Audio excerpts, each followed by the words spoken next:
Assalamualaikum warahmatullahi wabarakatuh. Selamat datang kembali di channel Kala dan tentu masih bersama saya Yoga Pratama. Sebuah channel yang akan menceritakan tentang kisah-kisah misteri yang akan membuat Anda cukup untuk bergidik ngeri. Apa kabar Anda hari ini? Semoga Anda yang sedang menonton channel ini selalu diberikan kesehatan, diberikan rezeki yang berlimpah, dimudahkan segala urusannya serta selalu dalam perlindungan Tuhan Yang Maha Esa. Kali ini saya akan membacakan sebuah kisah misteri dengan judul Keluarga Winarto yang ditulis oleh @desi prayogo 1 aka Emak.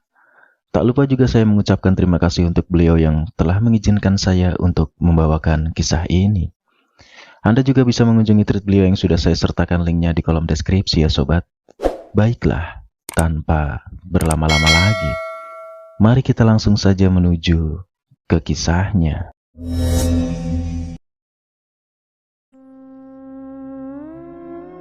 Cerita kali ini dikirim oleh salah satu narasumber kita yang bernama Mas Iyung, di mana Mas Iyung ingin membagikan pengalamannya bertetangga dengan sebuah keluarga selama dia ngekos di rumah kos yang daerahnya terbilang cukup elit. Tetangga sebelah rumah kosnya ini terkenal dengan panggilan keluarga Winarto, yang mana nama Winarto sendiri adalah nama kepala keluarganya. Sepintas tidak ada yang aneh dengan keluarga ini. Orang-orangnya sangat baik, bahkan ramah kepada anak-anak yang ngekos di tempat kosan Mas Iyung. Secara mereka rumahnya bersebelahan. Keluarga Winarto terdiri dari 4 anggota keluarga. Sang bapak bernama Winarto, sang ibu bernama Amalina, anak sulungnya bernama Rianti, dan anak paling bungsu bernama Christian, atau yang akrab disapa Ian. Rianti atau anak sulungnya pada waktu itu berusia mungkin sepantaran sama Mas Iyung dan sedang menempuh pendidikan di sebuah universitas. Sedangkan Ian saat itu usianya 12 tahun dan dia baru naik ke kelas 6 SD. Pak Winarto ataupun Bu Lina, yaitu sapaan Bu Amalina, terkenal di lingkungan sekitarnya sebagai warga yang baik. Setiap hari Minggu selalu diadakan kerja bakti. Pak Winarto tidak pernah absen dan Bu Lina selalu memberi suguhan jajanan yang enak-enak. Pokoknya tipe-tipe keluarga yang loyal banget.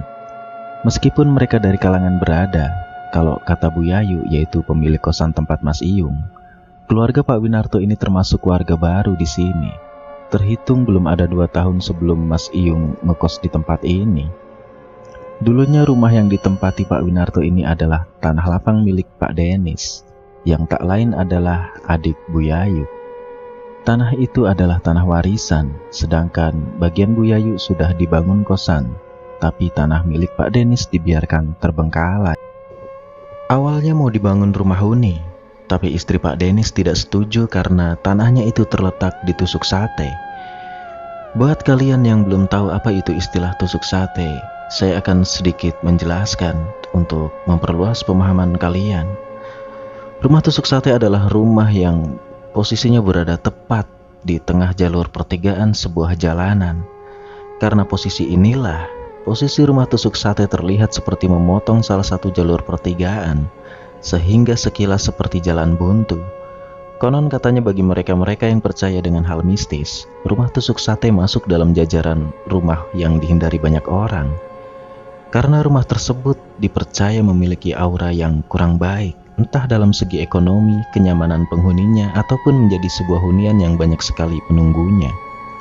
Semua kembali lagi ke kepercayaan masing-masing, wallahu alam. Akhirnya karena tidak mendapat persetujuan dari sang istri, Pak Denis berinisiatif untuk menjual tanah tersebut. Bahkan sudah dipasarkan secara online ataupun melalui developer. Hampir 3 tahunan tanah itu belum laku, hingga datanglah keluarga Winarto yang tahu-tahu berniat membeli tanah tersebut. Padahal sudah jelas jika dilihat dengan mata telanjang pun, tanah tersebut terletak di area tusuk sate.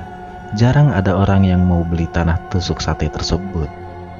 Bu Yayu yang pertama kali ditemui oleh Pak Winarto untuk menanyakan tentang tanah tersebut, berpikir kalau keluarga ini beli tanah ini untuk dibangun sebatas kandang hewan ternak atau gudang. Ternyata Pak Winarto bilang kalau beliau hendak bangun rumah huni di tanah tersebut.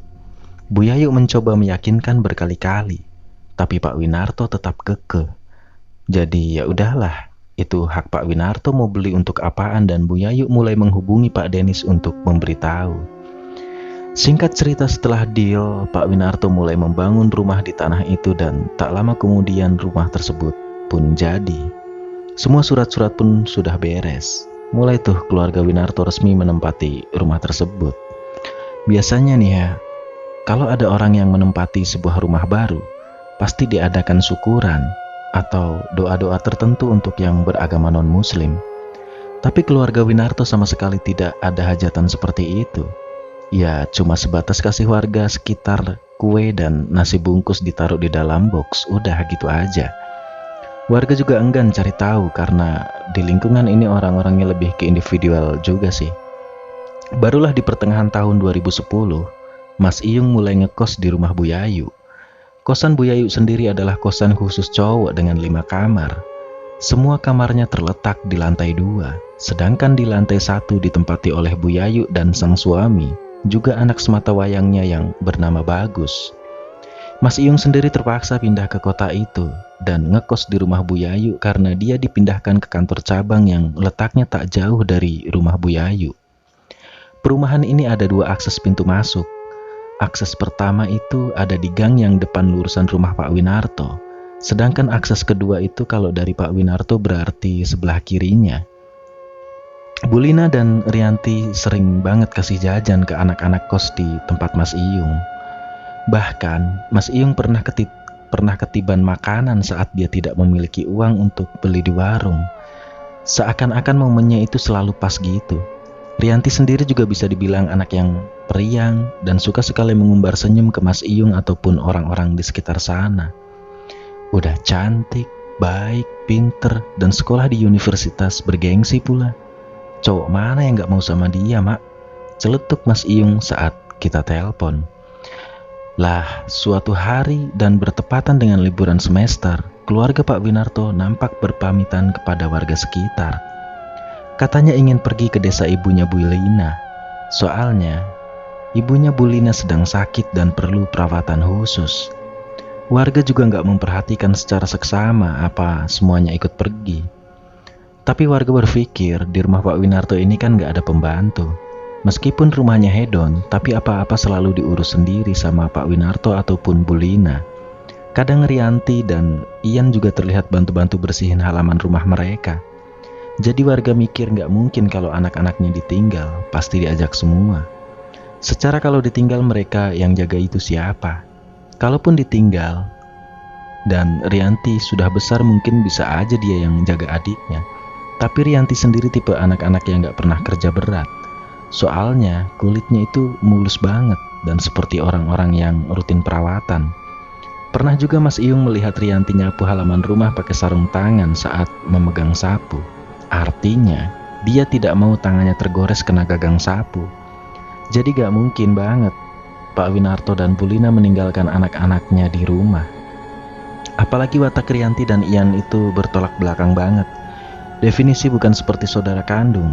Kalau Rianti supel banget anaknya, sedangkan Ian tipe anak-anak cowok yang pemberontak dan jarang ngomong, apalagi senyum di depan banyak orang. Ya udah tuh, pergilah keluarga Winarto meninggalkan rumah tersebut. Entah kenapa setelahnya beberapa orang justru nampak bergosip, dan yang mereka gosipkan adalah keluarga Pak Winarto. Agak aneh aja gitu. Warga sekitar yang terkenal gak pernah bergosip, malah jadi suka gosip sekarang. Warga sekitar terutama ibu-ibu komplek merasa ada yang janggal dengan keluarga Winarto. Dilihat dari penampakan rumahnya itu super hedon setengah mati. Untuk tipe-tipe komplek perumahan itu jatuhnya kayak rumah-rumah di Menteng.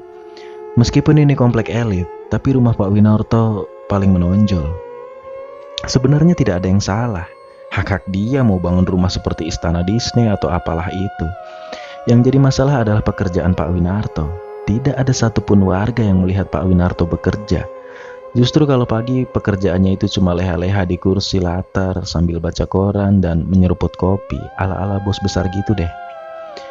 Ya bisa jadi memang Pak Winarto bos besar, tapi setidaknya warga tahulah Pak Winarto punya usaha apa gitu biar gak jadi bahan omongan. Tapi setiap ditanya masalah pekerjaannya, Pak Winarto selalu mengalihkan pembicaraan atau bahkan suka bilang, Saya ada usaha kecil-kecilan di kota. Selalu ngomongnya seperti itu dan saat ditanya usahanya apaan, jawabnya selalu ngeles lagi. Bisa juga Pak Winarto orangnya emang introvert, tapi gak related sama keseharian beliau yang ekstrovert parah sama tetangga-tetangga sekitar. Bisa juga Pak Winarto agak sensitif kalau membahas ranah-ranah pribadi beliau, seperti pekerjaan beliau atau keluarganya. Kan ada tuh tipe-tipe orang yang kayak begitu. Sekalipun dia tipe-tipe orang ekstrovert, paham kan? Terus warga juga bergosip masalah kepercayaan agama yang dianut keluarga Pak Winarto. Sampai ada warga yang mengira kalau Pak Winarto dan keluarganya itu adalah ateis. Kalau kalian belum familiar dengan kata ateis, aku kasih sedikit penjelasannya. Ateisme adalah sebuah pandangan filosofi yang tidak mempercayai keberadaan Tuhan dan dewa-dewi, ataupun penolakan terhadap teisme. Dalam pengertian yang paling luas, ia adalah ketiadaan kepercayaan pada keberadaan dewa atau Tuhan. Cuma warga agak kontra sama sebuah patung yang sepertinya sengaja dibangun dan diletakkan di depan kediaman Pak Winarto. Kalian tahu itu patung apa? Itu adalah patung Anubis dengan satu mata, lalu tangan kanannya memegang celurit, tapi gagangnya sangat panjang. Patung itu diletakkan di tengah-tengah pohon cemara dan di depannya ada air mancur mini. Lalu ada dua lampu spot yang kalau malam cahayanya menyorot ke arah patung Anubis. Bayangin deh malam-malam kalau kamu sendirian lewat rumah Pak Winarto terus ngelihat patung itu. Coba, gimana seramnya? Mana ini patung letaknya menghadap ke arah jalanan gitu. Jadi orang lewat pasti dapat melihat patung itu. Dulu di tahun 2010 masih banyak orang yang belum mengenal Illuminati. Kalau sekarang sih gue percaya banyak yang bahas, apalagi semenjak lagunya Katy Perry keluar. Mana dua akses jalan keluar kompleks sama-sama harus melewati rumah Pak Winarto. Ditambah, semenjak Pak Winarto pergi dari rumah, otomatis lampu rumahnya mati dan gelap. Patung itu terlihat lebih seram dari biasanya, seolah-olah ada sosok yang diikat di dalam patung tersebut. Cuma warga itu nggak ada yang indigo, jadi nggak ada yang tahu. Buat kalian yang belum paham apa itu Illuminati, aku akan sertakan beberapa penjelasannya. Jadi Illuminati adalah nama yang diberikan kepada beberapa kelompok, baik yang nyata maupun fiktif. Secara historis, nama ini merujuk pada Illuminati Bavaria, sebuah kelompok rahasia pada zaman pencerahan yang didirikan pada tanggal 1 Mei 1776. Intinya banyak banget sudut pandang masyarakat sekitar yang kontra dengan kehidupan Pak Winarto. Mungkin Pak Winarto pecinta benda-benda unik. Contohnya ya patung Anubis bermata satu itu sama aksen rumahnya yang dibangun ala-ala Eropa. Sebenarnya lagi-lagi itu adalah hak Pak Winarto dan keluarganya. Sama ada satu pertanyaan Pak Winarto yang bisa dibilang berseberangan dengan pendapat kebanyakan orang tentang rumah tusuk sate. Pak Winarto dan Bu Lina adalah satu-satunya orang yang tidak percaya dengan rumor tersebut, di mana itu masih batas wajar sih menurutku. Karena beda kepala so pasti beda pemahaman ataupun beda berpikirnya. Hingga 2 minggu lamanya setelah Pak Winarto pergi, kini keluarga tersebut kembali ke rumah mereka. Anehnya, tidak ada satu orang pun warga sekitar yang tahu kapan dan jam berapa, atau lewat mana keluarga ini pulang. Tahu-tahu pagi harinya warga sudah melihat Pak Winarto, Bu Lina, dan Rianti sudah ada di rumah, sedang bersih-bersih halaman rumah mereka. Bahkan 4 orang satpam yang menjaga 2 akses komplek tersebut mengaku tidak pernah membukakan akses masuk untuk Pak Winarto dan keluarganya. Jadi masing-masing pos akses dijaga 2 satpam dan selalu standby. Perginya sempat bertegur sapa sama saya, kata Pak Irul, satpam pos 1. Tapi pulangnya gak tahu lewat mana. Saya tanya pos 2 juga sama, tidak pernah membukakan akses pintu untuk masuk Pak Winarto. Mungkin kita lupa kali, atau kita yang sedang ke warung jadi Pak Winarto membuka portalnya sendiri, kata seorang satpam yang ucapannya diturukan oleh Mas Iyung. Sebenarnya hari itu warga penasaran, cuma ya udahlah, mungkin satpam komplek aja kali yang pada waktu itu gak sadar atau emang lagi gak ada di posnya. Selain itu ada yang aneh dengan keluarga Pak Winarto.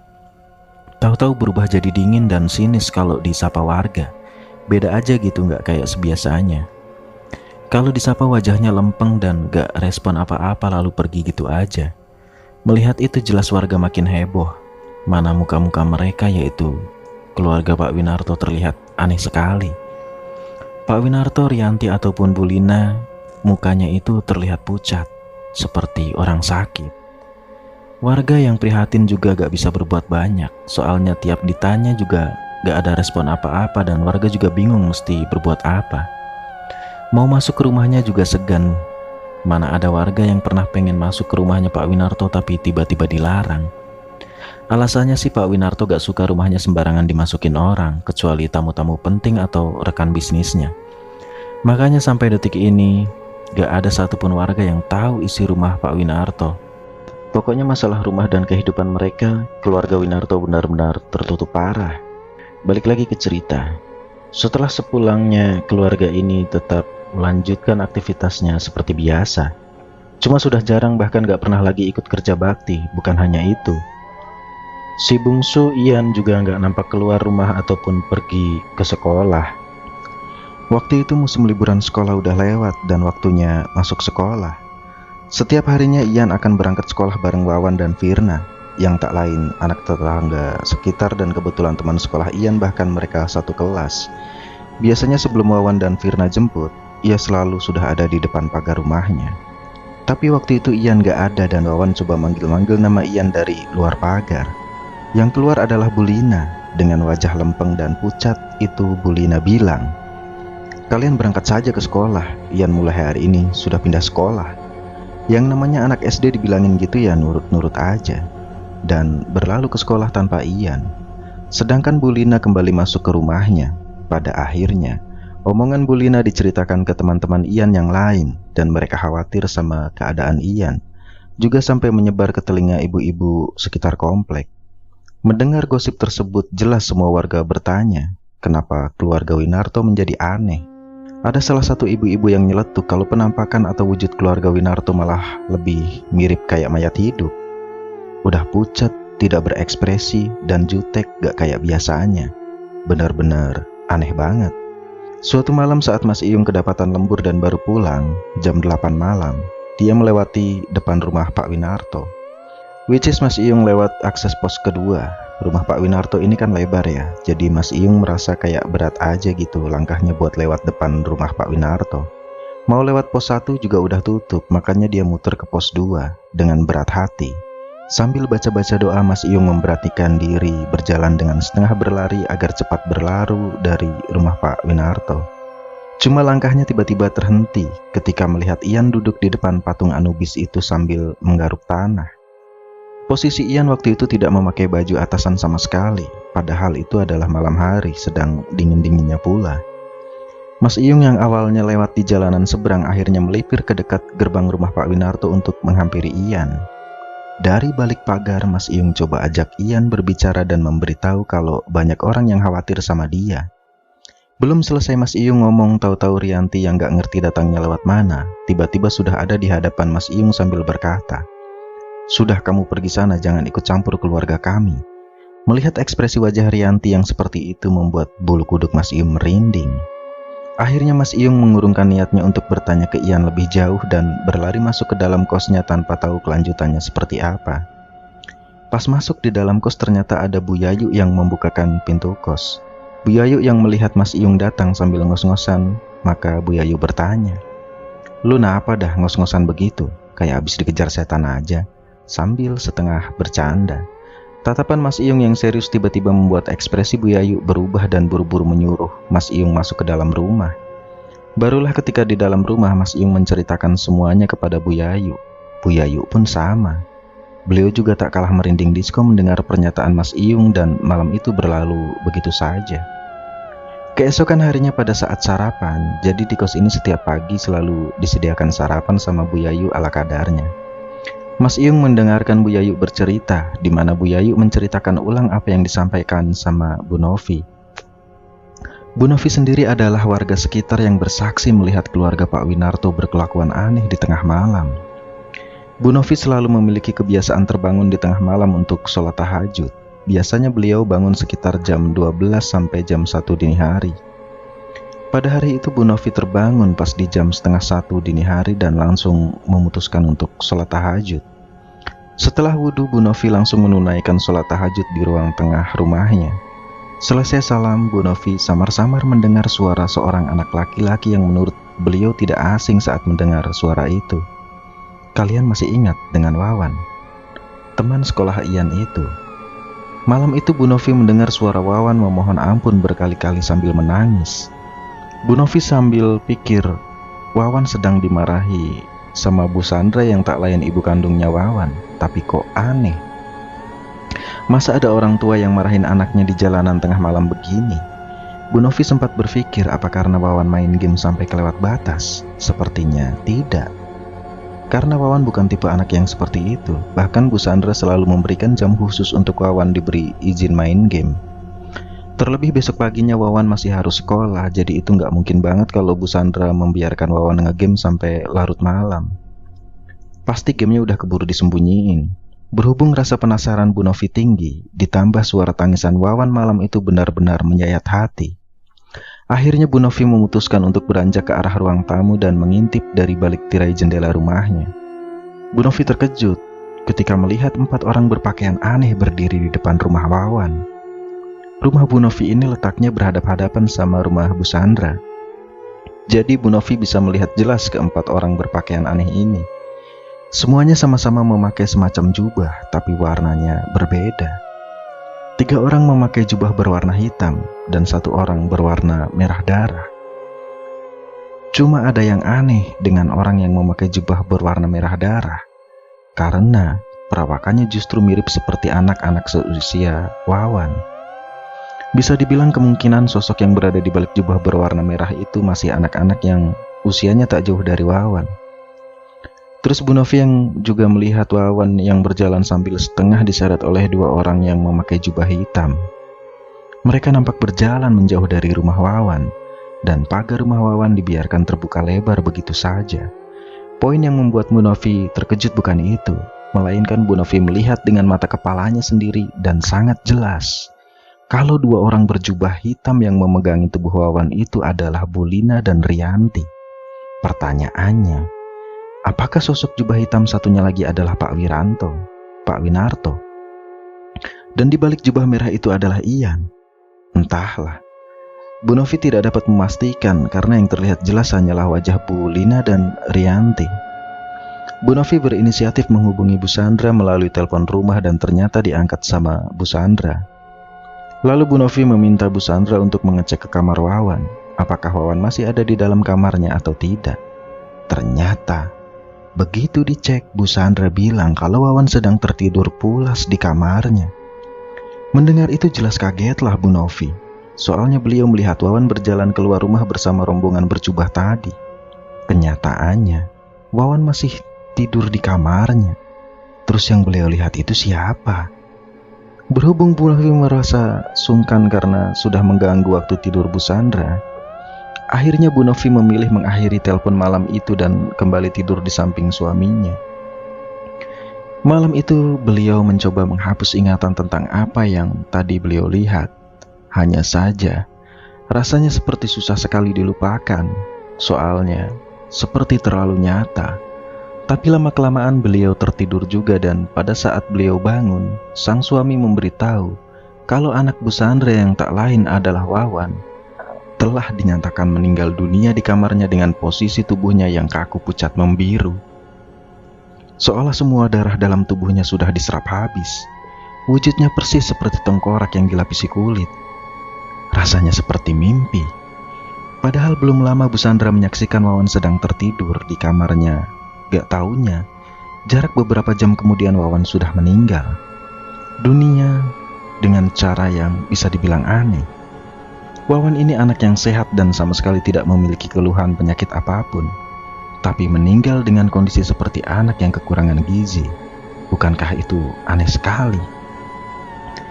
Bu Novi sendiri juga antara percaya nggak percaya sama berita tersebut, hingga beliau pastikan sendiri kalau Wawan memang benar-benar sudah meninggal dunia.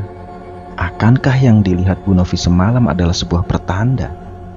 Tapi siapa juga yang percaya dengan pernyataannya? Akhirnya Bu Novi iseng-iseng cerita nih ke Bu Yayu dan beberapa ibu-ibu yang sering nongkrong di warung Bu Tun.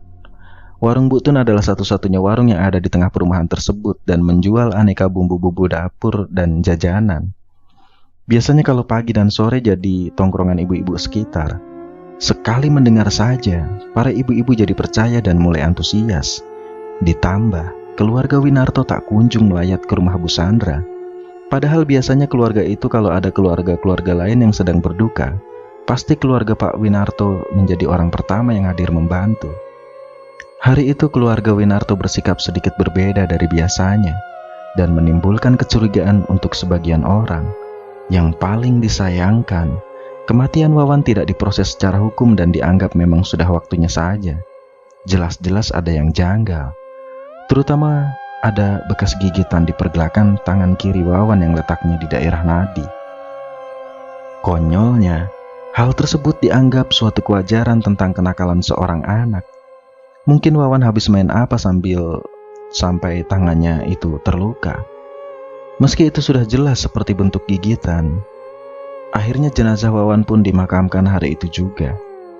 Yang membuat heboh adalah 3 hari setelah kepergian Wawan, Bu Sandra dan sang suaminya tahu-tahu mendapat paket yang isinya uang 20 juta dalam pecahan 50.000 dan 100.000. Uang-uang tersebut diletakkan di dalam kardus mie instan dan tidak ditulis nama pengirimnya. Tukang yang mengirimkan paket tersebut pun bukan dari pihak kantor pos atau jasa kirim lainnya, melainkan seorang laki-laki memakai setelan baju safari dan memakai topi serta masker yang semuanya serba berwarna hitam. Habis nganter dan paketnya diletakkan di depan rumah terus langsung pergi begitu saja. Bu Sandra baru tahu pun setelah mengecek CCTV yang ada di dekat pagar rumahnya. Berselang 1 minggu setelahnya, ada satu berita yang tak kalah menggemparkan di lingkungan sekitar. Kali ini terjadi di keluarga Bu Maya. Bu Maya memiliki 2 orang anak laki-laki. Yang pertama pada saat itu usianya sudah 16 tahun bernama Rio, dan anak keduanya bernama Liam yang saat itu masih berusia 11 tahun. Suatu malam Bu Maya terbangun ketika mendengar suara Liam yang merintih kesakitan dan kepanasan dari arah luar kamarnya. Akan tetapi ketika Bu Maya berusaha membuka pintu kamarnya, justru pintunya mendadak tidak bisa dibuka. Suami Bu Maya juga mencoba untuk mengakali agar pintunya dapat terbuka, tapi tak kunjung bisa, begitupun dengan Rio. Alhasil, Bu Maya, Pak Daniel dan Rio berusaha menenangkan Liam dari balik kamar masing-masing. Sedangkan suara Liam yang merintih kesakitan masih terus terdengar. Bahkan saat ditanya kenapa dia bisa kesakitan seperti itu, Liam hanya berteriak dan menjawab kalau dia sendiri juga nggak tahu. Yang Liam tahu saat tidur tiba-tiba tubuhnya terasa panas dan sekujur tubuhnya berwarna merah, mirip seperti kepiting rebus. Karena memang kulit Liam yang putih, jadi kalau suhu badannya panas suka tiba-tiba berubah jadi merah. Semakin lama Liam merasakan panas yang ada dari dalam tubuhnya, terasa semakin panas dan menjadi tidak terkendali. Dari dalam kamar Bu Maya mendengar aneka perabotan rumahnya yang saling berjatuhan kemana-mana. Mungkin Liam yang masih kecil tidak bisa menahan panas di tubuhnya, jadi dia berusaha memberontak. Suara tangisan Liam mulai memenuhi seisi rumah Bu Maya malam itu. Bu Maya gak konsen untuk melihat jam karena beliau hanya fokus menenangkan sang anak. Tapi menurut Rio, kejadian yang menimpa Liam itu terjadi sekitar pukul 12 dini hari. Terus Liam membanting segala perabotan rumah yang bisa dijangkau tangannya. Bu Maya dan Pak Daniel hanya bisa menangis tanpa menyaksikan kondisi anak bungsunya secara langsung malam itu. Tak lama kemudian, terdengar seperti suara gorden yang jatuh, dan bersamaan dengan itu suara Liam mendadak hening. Ajaibnya, pintu yang sedari tadi tidak bisa dibuka mendadak terbuka dengan sendirinya. Semua orang panik dan mencari keberadaan Liam karena dia tidak ada di kamarnya. Sedangkan seisi semua rumah berantakan. Hingga tiba-tiba terdengar suara Rio yang berteriak dari arah kamar mandi, di mana Rio melihat tubuh adiknya bersimbah darah dengan leher yang terlilit gorden kamar mandi, sampai lidah Liam menjulur keluar. Liam anak yang periang dan suka memberi jajan kepada teman-temannya. Malam itu dinyatakan meninggal dunia. Bedanya dengan Wawan, kali ini kematian Liam benar-benar diusut oleh pihak kepolisian. Berdasarkan hasil CCTV yang ada di rumah Pak Daniel, di sana terlihat Liam seperti menghalau sesuatu yang tak kasat mata. Kemungkinan sosok tersebut hendak menyakiti Liam pada saat itu. Tubuh Liam yang kecil berusaha menyelamatkan dirinya dengan cara keluar dari pintu belakang. Sayangnya, tubuh Liam seperti ditarik oleh seorang yang lagi-lagi tak kasat mata sebelum akhirnya dilempar masuk ke dalam kamar mandi. Hingga Liam ditemukan Rio sudah dalam kondisi tidak bernyawa. Kematian Liam dan apa yang terjadi malam itu, polisi menyimpulkan kalau Liam meninggal karena faktor kecelakaan yang tidak disengaja.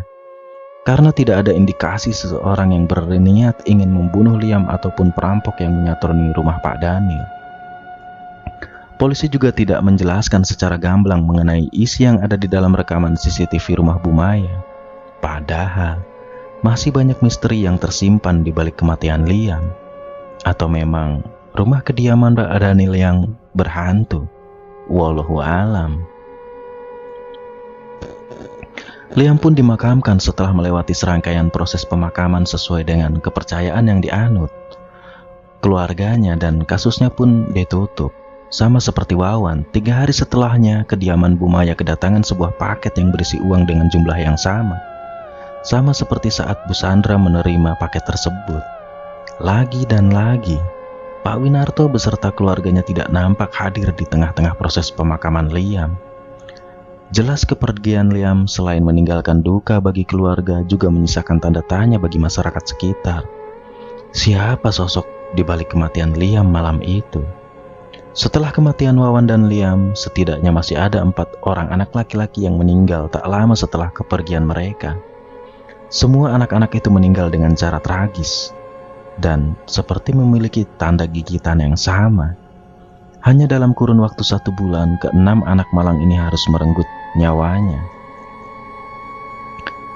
Di sini tim juga tidak akan menceritakan kronologi semua kematian-kematian anak ini, yang konon katanya dijadikan tumbal.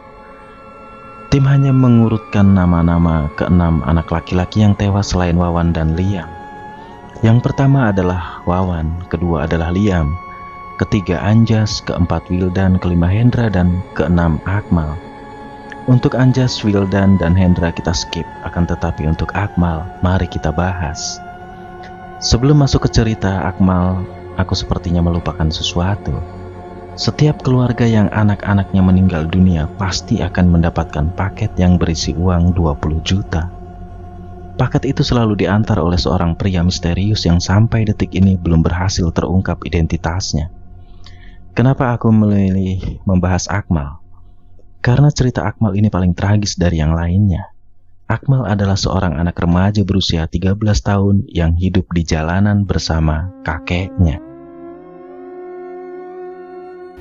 Dan cerita pun harus bersambung sampai di sini ya sobat.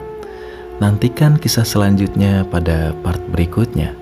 Terima kasih telah menonton video ini. Jika kalian suka dengan video ini, kalian bisa klik tombol like atau tinggalkan komentar di kolom komentar. Dan jika kalian ingin mendukung channel ini agar berkembang jauh lebih baik lagi dalam menyajikan konten-konten yang terbaik tentunya, kalian bisa klik tombol subscribe.